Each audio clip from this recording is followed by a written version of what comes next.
All right, let's talk about something incredibly frustrating, that stubborn belly fat. You know, the kind that seems to stick around no matter what you do? Well, it turns out the solution might be way simpler than you think. And it's all about a small change to your morning walk. We're gonna get into the science of it right now. Does this sound familiar? You're being so consistent. You're making all the right choices, you're putting in the effort, but that fat right around your middle just will not leave. It is one of the most common plateaus out there, and it can be especially maddening for anyone over 40. And really, this is what that frustration looks like. You're hitting your 10,000 steps, you're watching what you eat, you feel like you're doing everything right, but the result? Nothing.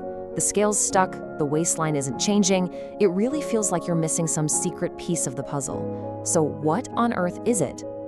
Okay, so to solve this little mystery, we need to stop looking at the treadmill and start looking at what's actually happening inside your body. And here it is. This is the big aha moment. The problem has never been your effort or your willpower. It's a simple biological mix-up. You're just burning the wrong fuel. See, you might be going for a walk and burning the breakfast you just ate instead of the fuel you actually want to burn, which is your stored body fat. So to really get this, we have to talk about two really important hormones that pretty much act like a lock and key system for your fat cells. Okay, first up is insulin. Now, you can think of insulin as the gatekeeper to your fat cells. When you eat, especially carbs, your insulin levels go up, and its main job is to take that energy and store it. But here's the catch. While it's in storage mode, it physically locks the doors on your fat cells. It makes it impossible for your body to pull fat out and use it for energy. So let's just walk through a really common morning scenario. Step 1, you eat breakfast, maybe some toast or cereal. Step 2, that causes your insulin to spike. Step 3, the doors to your fat cells are now locked shut. So step 4, you go for your walk. Your body needs energy, sure, but it can't get to your stored fat. So what does it burn instead? The toast you just ate. You're still doing something great for your heart, don't get me wrong, but you're not touching those fat reserves. Now, the second hormone in this whole equation is cortisol, the stress hormone. And in our crazy, nonstop world, a lot of us are running around with chronically high levels of it. And the research is really clear on this. There's a direct link between high cortisol and the body's tendency to store fat right around your belly. Okay, so you've got locked fat cells and a stress hormone that loves to pile on belly fat. I know, it sounds a little grim, but what's so cool is that your body has a built-in secret weapon to get around all of this. Think about it. When you first wake up in the morning, you've basically been fasting all night long.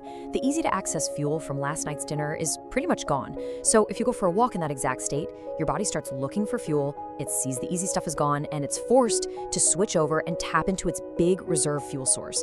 What you could call its heavy gas tank, your stored body fat. And this isn't just some nice idea, it is backed by solid clinical research. There was this fascinating study in the British Journal of Nutrition that decided to actually measure this effect head-to-head. So what the researchers did was they took two groups of people. Both groups did the exact same walk, but with one crucial difference. One group ate breakfast first, and the other group walked on a completely empty stomach. And the results? They were pretty amazing. So get this, the group that walked in that fasted state burned up to 20% more stored body fat than the group that ate breakfast first. Just by changing the timing of their walk, they completely changed which fuel their body decided to use. So how do you actually do this the right way to make sure you get those kinds of results? Let's break down the exact formula for what this perfect fat-burning walk looks like.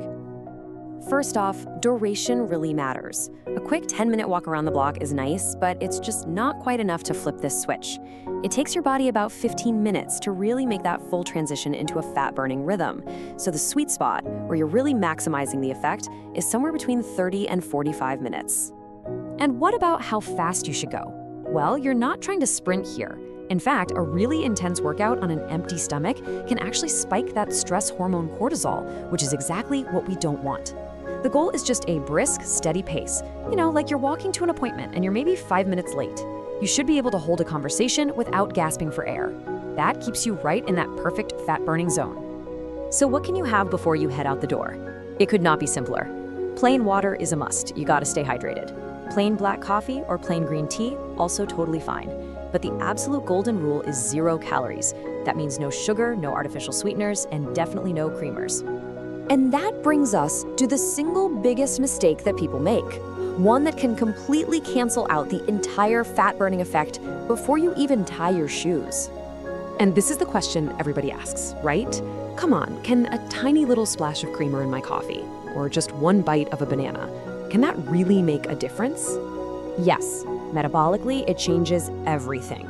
Remember our gatekeeper hormone, insulin? Well, the instant that tiny bit of creamer hits your system, insulin gets released. And the second that happens, bam, the doors to your fat cells slam shut. And just like that, the fat-burning window is closed.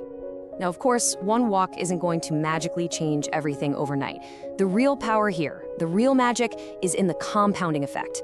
When you do this day after day, you are literally training your body to get better and better at using its own fat for fuel. You're turning it into an incredibly efficient fat oxidizing machine. And that's really the beauty of this whole thing. You don't need some crazy boot camp or an exhausting, complicated fitness plan. All you need is a comfortable pair of shoes, a glass of water, and the simple, consistent decision to step out that door before you eat breakfast. It's really just a simple switch in your timing. That's it.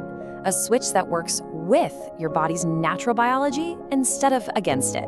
And it unlocks a powerful fat-burning mechanism that's been there all along. So I guess the only question left is, are you ready to give your body the chance to finally do what it was designed to do?